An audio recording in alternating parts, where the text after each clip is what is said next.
Halo, perkenalkan, nama saya Rizmi Ahmad Raihan, absen 31, beserta Raffi Ramansyah Muluk, absen 29. Dalam tayangan ini, terdapat dua resensi buku fiksi yang berjudul Sirkus Pohon, dan buku non-fiksi yang berjudul Catatan di Sumatera. Mari kita simak. Resensi buku fiksi Sebuah Pohon Pengubah Nasib. Judul buku ini adalah Sirkus Pohon. Penulisnya adalah Andrea Hirata. Berhalaman 424 halaman dan berukuran 130 mm x 250 mm.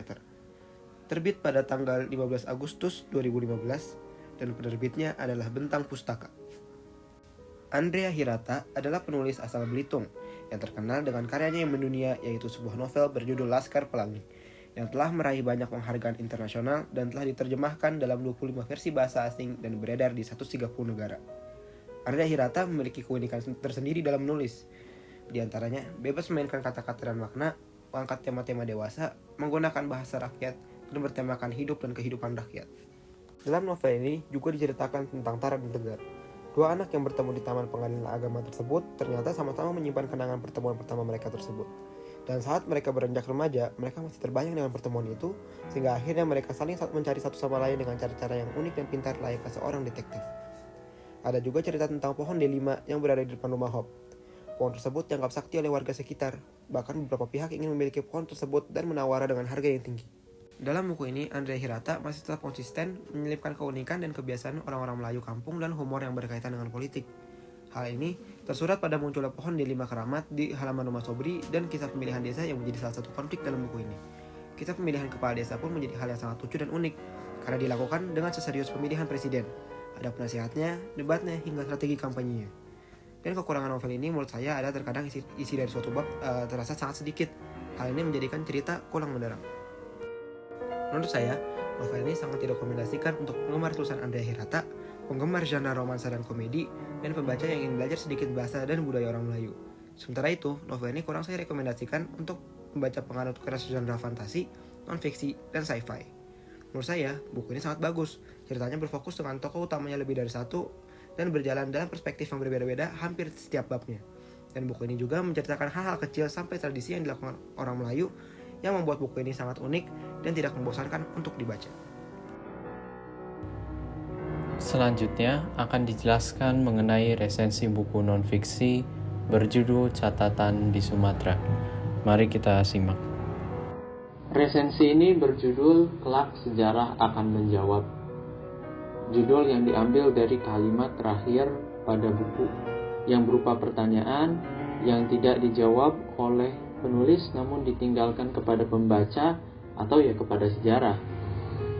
Buku ini diterbitkan di Jakarta berjudul Catatan di Sumatera, ditulis oleh Muhammad Rajab. Tebalnya adalah 8 ditambah 224 halaman atau 332 halaman, ukurannya 14 x 21 cm, penerbitnya Balai Pustaka dan Kepustakaan Populer Gramedia. Buku ini diterbitkan dua kali dalam sejarahnya, yaitu pertama kali oleh Balai Pustaka di tahun 1949 dan sekarang diterbitkan oleh Balai Pustaka dan Kepustakaan Populer Gramedia atau KPG di tahun 2020. Kelak sejarah akan menjawab. The past is a foreign country. Begitulah kata sebuah pepatah dalam bahasa Inggris yang berarti dalam Indonesia masa lalu adalah negeri yang asing. Begitu pula masa lalu negara tercinta kita yaitu Indonesia.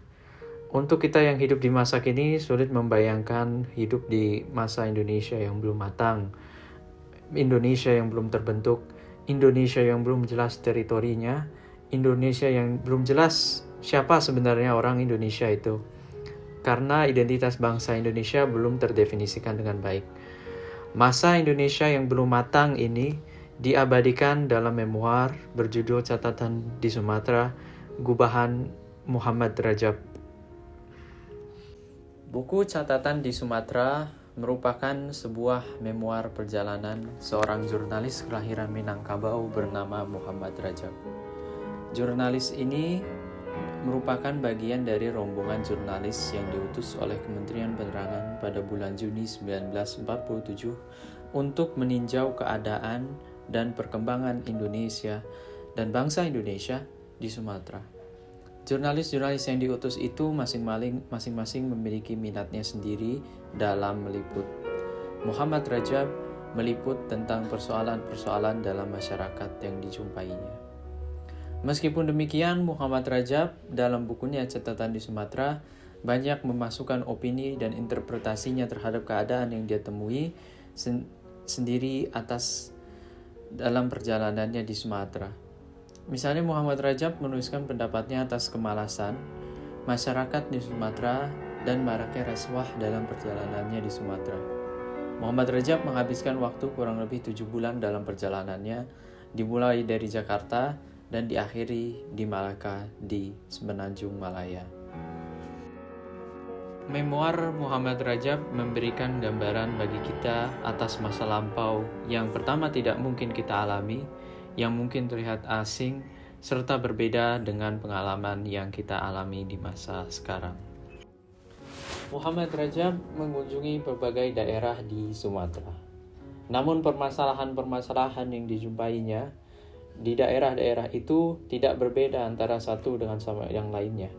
Bahkan sampai ke Malaka yang sudah di bawah kemaharajaan Inggris pada masa itu, masalah-masalah yang sama juga ditemui oleh Muhammad Rajab pada diri masyarakat Melayu asli Malaka.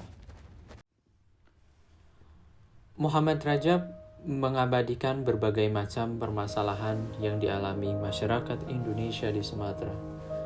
Namun perlu diperhatikan bahwa catatan Muhammad Rajab berasal dari masa di mana belum didefinisikannya dengan baik bangsa Indonesia, dan bahkan Indonesia sendiri belum dapat dijelaskan dengan baik.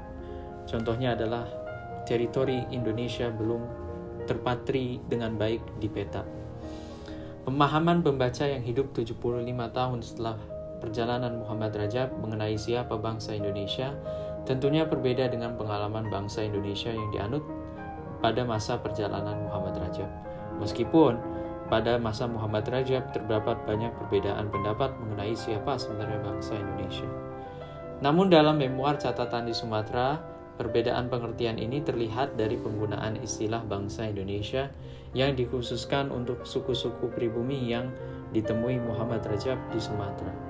Pengertian ini berbeda dengan pengertian bangsa Indonesia yang dijelaskan dalam pelajaran PPKN di sekolah-sekolah masa kini, di mana istilah bangsa Indonesia diterapkan sebagai bangsa warga negara Indonesia, terlepas dari ras, suku, agama, dan golongan.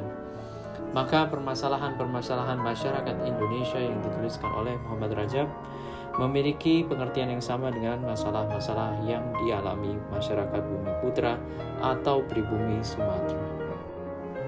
Salah satu masalah bangsa Indonesia yang banyak dijabarkan oleh Muhammad Rajab dalam memoarnya berkenaan tentang kemiskinan dan keterbelakangan bangsa Indonesia atau golongan pribumi dibandingkan dengan bangsa-bangsa lain di Sumatera. Karakteristik buruk bangsa Indonesia yang menyebabkan kemunduran dan kemiskinan itu serta masalah-masalah lain disangkut pautkan oleh Muhammad Rajab dengan karakteristik buruk itu. Lantas apa karakteristik buruk yang diutarakan oleh Muhammad Rajab? Menurut Muhammad Rajab, karakteristik buruk itu adalah korupsi, kekolotan, kemalasan, egoisme, ketidakjujuran, dan kelambatan masyarakat Indonesia dalam beradaptasi dalam zaman yang terus berubah dan dinamikanya. Masalah-masalah teknis, praktis, dan pragmatis yang dijumpai oleh Muhammad Rajab di Sumatera seperti jalanan yang rusak, kota yang kotor, dan lain-lain selalu dihubungkan oleh Muhammad Rajab dengan karakteristik buruk itu. Contoh, dalam perjalanannya antara Jambi dan Bukit Tinggi, Muhammad Rajab menjumpai bahwa jalanan antara kedua daerah tersebut sangat rusak dan tidak kunjung diperbaiki. Supaya kendaraan-kendaraan tetap bisa melintasi jalanan itu, kendaraan-kendaraan yang hendak melewati jalanan itu diwajibkan secara sementara membenahi jalanan itu. Tetapi setelah pembenahan itu, setelah kendaraan yang membenahi jalanan itu melintasi di atas bagian jalanan yang dibenahinya, jalanan itu langsung rusak kembali. Sehingga kendaraan selanjutnya juga diwajibkan untuk membenahi jalanan tersebut. Atau dalam kata lain, tidak ada pembenahan jalanan yang permanen. Muhammad Rajab lantas membandingkan perilaku bangsa Indonesia dalam peristiwa ini dengan perilaku bangsa Amerika, karena menurutnya bangsa Amerika tidak akan membiarkan jalanan rusak terlalu lama karena mereka berpikir ke depan dan sadar bahwa jalanan yang rusak sama sekali tidak ada baiknya bagi perekonomiannya dan diri sendiri dalam jangka panjang. Hal ini berbeda dengan bangsa Indonesia yang berpikir dalam jangka pendek, egoistis, sehingga jalanan itu tidak kunjung dibenahi.